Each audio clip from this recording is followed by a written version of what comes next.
so proud to be able to say I was with them. I served with them, And for some of them, I served with them as they drew their last breaths, Welcome to On the Ground with Samaritan's Purse, a podcast taking you to the front lines and behind the scenes of our work around the world. In honor of Memorial Day, we wanted to take a minute to pause and recognize the brave men and women who have protected and defended our freedom. I have a special guest joining with me today, and we talk about why Memorial Day is so important and why we are to honor and have reverence. I was able to talk with a longtime ministry partner at the Operations Healer Patriot reunion. I talked with Lieutenant General retired William G. Boykin to hear his thoughts on Memorial Day. He currently serves as the Family Research Council's Executive Vice President. But he spent 36 years in the United States Army, and he served the last 4 years as the Deputy Undersecretary of Defense for Intelligence. He was one of the original members of the U.S. Army's Delta Force, and he was privileged to ultimately command these elite warriors in combat operations. And he later commanded all the Army's Green Berets, as well as the Special Warfare Center and School. Having selflessly served in the Army, he lost many battle buddies, and he shared the impact that they had on his life and his continued service to our nation. You will be challenged and encouraged to hear what he has to say in honor of Memorial Day. In many ways, Memorial Day is the holiday in America that I most appreciate, that really has the most significant meaning to me. And it is because it's not just a barbecue day for barbecue. It's not just a day to be out on the river skiing with the kids. Those things are fine. But it really is a day to reflect on sacrifice. The sacrifices that have been made by the young men and women that have stepped forward and said, "Here am I, Lord, send me." And I'm afraid that we don't focus enough on what it really means. And we should, as a nation, we should recognize this is about the sacrifice. It's been made by people that have served our nation in uniform, that have given the last full measure, as it is commonly referred to. And having been with men who have given that last full measure, I think of them. I think of the sacrifices that they made on this very special day in our calendar. And I know, you've lost many battle buddies and had very difficult conflicts with a lot of loss. And I know from reading your book, hearing you talk, the Lord met you in those hard, dark moments. Right. Can you maybe share that? Because I think there are, and we just stood in the room with thousands of our wounded warriors, and many of them struggle with survivor's guilt and the bodies they've lost, and some haven't healed. What helped you heal? How did God meet you in your pain and heartache, and how has He allowed you to comfort family members? And Yeah, first of all, you have to want to get through it. If you're determined to carry the anger and bitterness that you have over your friends that were lost, or over, your limb that was lost or something, well, then it's going to be very difficult for you to get through it. But I wanted to get through it. I wanted to put those things behind me. I didn't want to forget them. I didn't want to forget things that happened to me. I didn't want to forget things that happened to the men that I served with. I didn't want to forget any of that.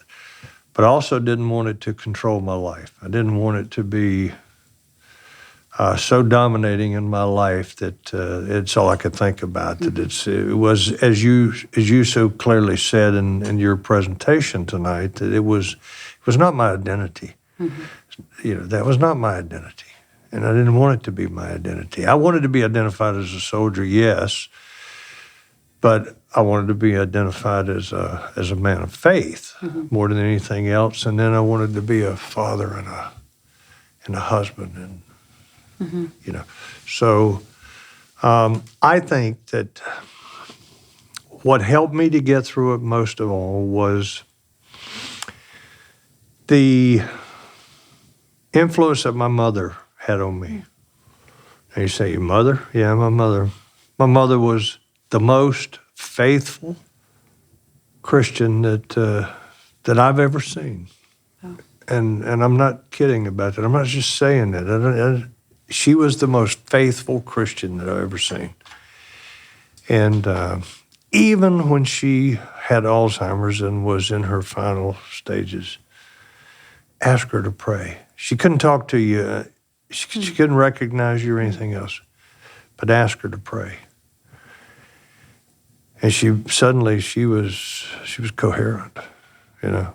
Now, that said, she had such a imprint on me from the time I was barely old enough to remember going to church and Sunday school.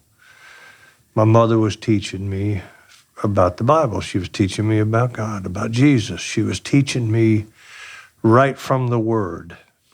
And she was not an educated woman. As a matter of fact, she didn't have a high school education, but she knew the Word, and she read that Word every day. And it was her comfort in times of trouble and sorrow. But she imprinted on me in such a way that, you know, when Proverbs says, raise them up right in the ways of the Lord, and when they're old, they won't depart from it. Well, I'm probably a good example of that, because she had such an influence and an impact on me personally and in my walk with Jesus. When I came to Christ, there was no turning back, you know. And I knew that it was either all or nothing. So I knew that the all was that all the things that I was struggling with, all the things that I could allow to dominate me if I wanted to, could be wiped away, could be overcome. And I knew that from her teaching and her impact on me as a child. And that is exactly what I've tried to do with my children, is have the same impact on my children by starting them out very early on, because there's going to come a point when they're going to be in a crisis. They're going to have struggles and difficulties, and I want them to know where to go. There is only one way to get through this. And that's why I think Heal Our Patriots is such a significant organization, is because they're not afraid to come straight at it and to leave no doubt in the minds of every one of these men and women that comes to Heal Our Patriots. If you want deliverance, and if you want to live a life free from the bad experiences that you've had, turn it over to Jesus. And this is a bold ministry here, and it impacts a lot of lives. With Memorial Day, it is only a time of reflection. And reflection on the way young men and women in this country have stepped forward in times of crisis and paid a heavy price. But as Americans, we should be proud. On Memorial Day, it is a day for reflection and pride, because there are Americans that have been willing to do that. And so I feel very blessed just to be an American, because we have people like that, and I've seen those people. I've seen them in action, and I've gone to the White House to watch them get the medals of honor, you know, and I'm so proud of that. I'm so proud to be able to say I was with them. I served with them, you know.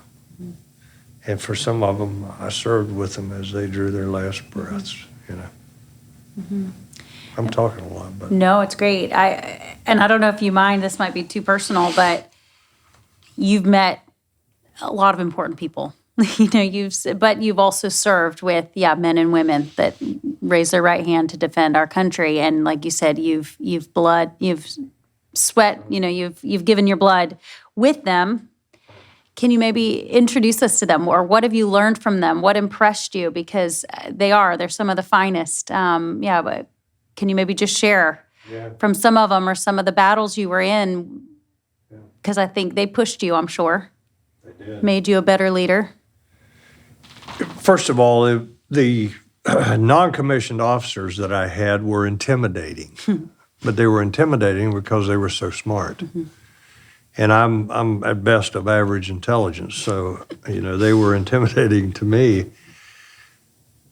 But that said, people come in the military for different reasons, and certainly one of those reasons always has to be the Constitution of the United States, because they take an oath to it, mm-hmm. and that oath has to be has to be taken seriously. But when you get into a fight and you're really not sure whether you're going to survive this or not, you're not sure whether you're going to come out of this or not, mm-hmm. It is no longer about that Constitution. It's no longer about the flag. It is about the man on your right and left, mm-hmm. your front and back. It is about your battle buddies. Because you'll do things for them without hesitation, mm-hmm. that you might pause if it's for the Constitution. I'm not denigrating the Constitution in any way. I love our Constitution. I think it's probably one of the most important documents in the world today, and has led to more benefit throughout the world than any other single document. But I'm talking about in that moment on the battlefield, where the lead is flying and a soldier has to make a decision as to what he's going to do, and he will do it without hesitation if it's for his battle buddy, if it's for the men and women around him. And that is one of the things, as I go back and say, that's what I am so proud of. I saw two guys, Gary Gordon and Randy Shugart. They were Delta Force snipers. They were in a helicopter. And everybody knows the story of Black Hawk Down, and the first Black Hawk was shot down, but 30 minutes later, a second Black Hawk was shot down. And when the second Black Hawk was shot down, these two men were right over it. They watched it. They watched it go in. And they called and they said, "We're over the helo, over the crash. Put us in and we'll get them out of the crash. There's 4 men in there. They look like they have broken backs. Put us in." And obviously I had to say no. I said, "I don't have anything to support you with. Just stay over them and keep the Somalis off of them." They called back in a few minutes. They said, "Sir, it's just getting worse. There's more of them than we can keep off." I said, "Look, give me a few more minutes. We're getting everything together now, and I'll send a relief out, and you can go in." And they called back in 3 minutes, and they said, "Sir, we're the only hope. We're the only hope." I said, "Do you understand what you're asking for?" And what I meant was, do you understand? There's not much chance you're going to come out of this alive. Mm-hmm. They knew that. But they knew those 4 men down there mm-hmm. would come if the roles were reversed. Mm-hmm. I put them in. They both died. But they saved the pilot to tell us the story about what happened there. And they got on the ground, they set up a perimeter, they started fighting.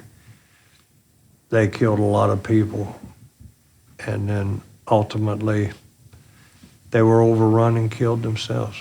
They could have left at any time. They could have left. They could have broken out and said, "This is hopeless, mm-hmm. we can't do it." They didn't have to go in to begin with. Mm-hmm. But those 4 men on the ground were their battle buddies, and it meant something to them. And they knew that those 4 men would come after them. And that's why your brother understands the Ranger Creed.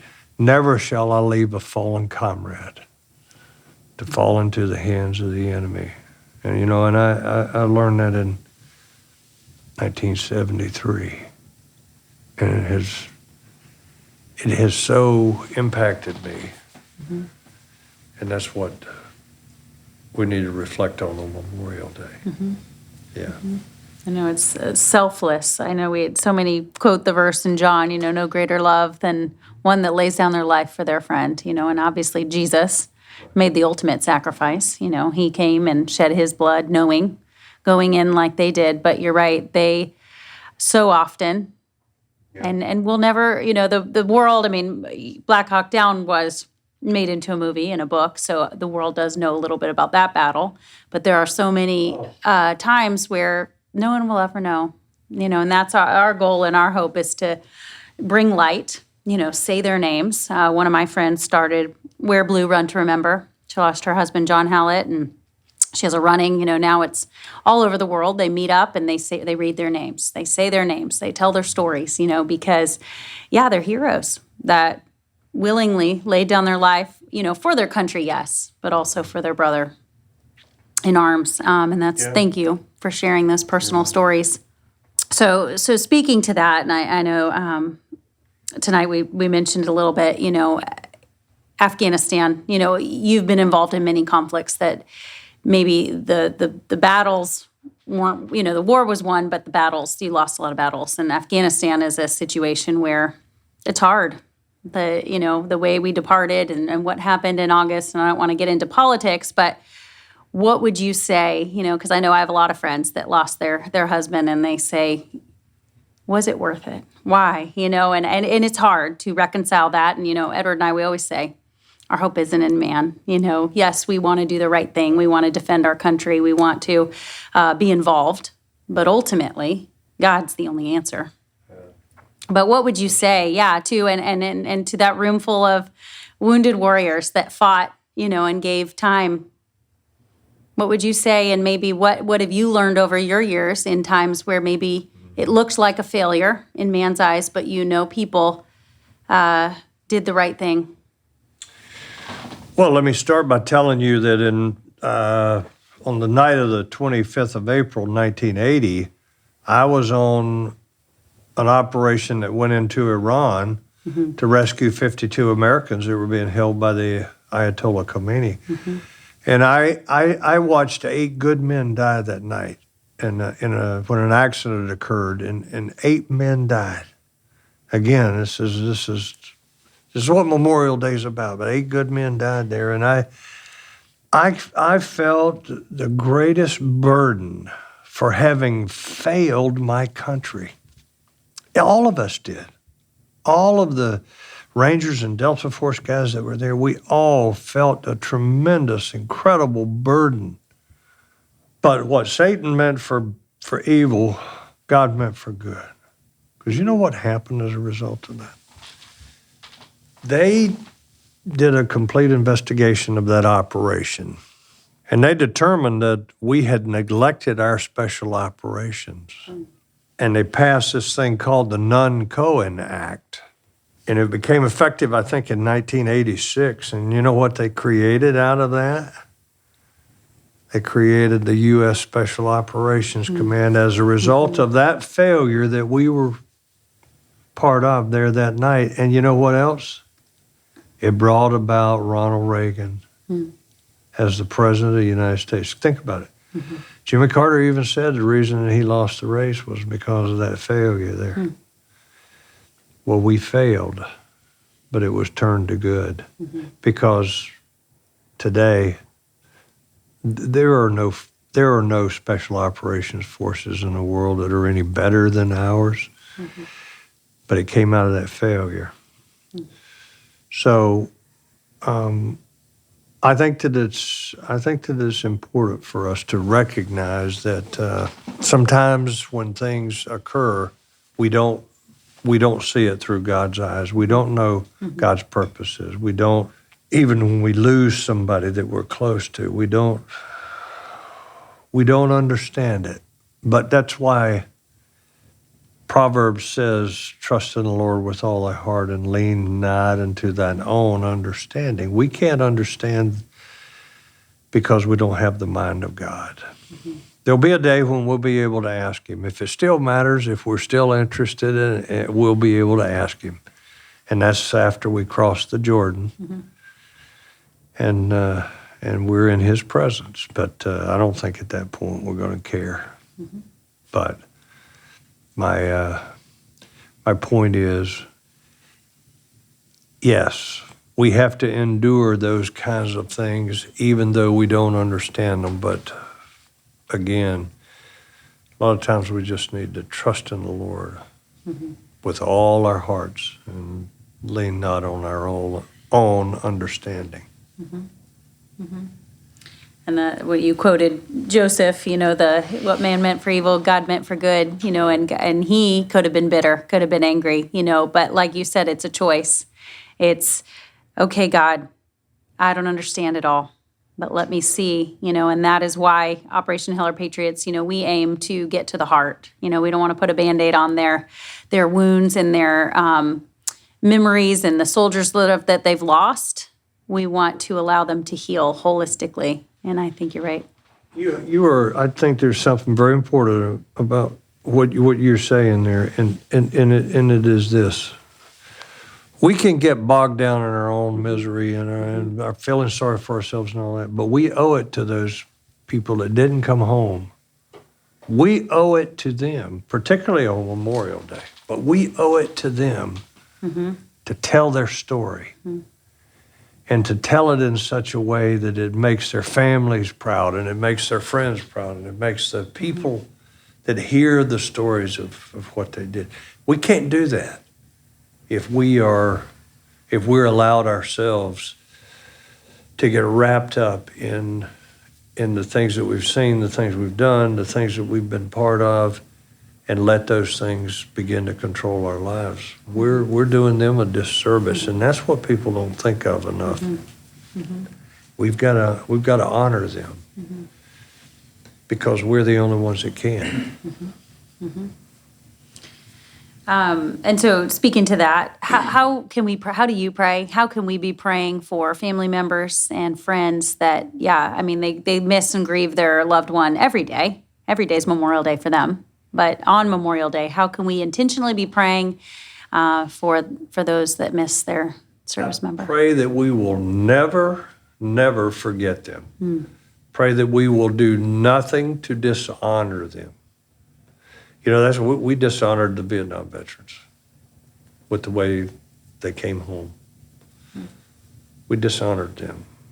And a lot of them have died at the muzzle of a pistol. They never coped. So we need to pray that we can honor them and that we will never disgrace them or dishonor them in any way.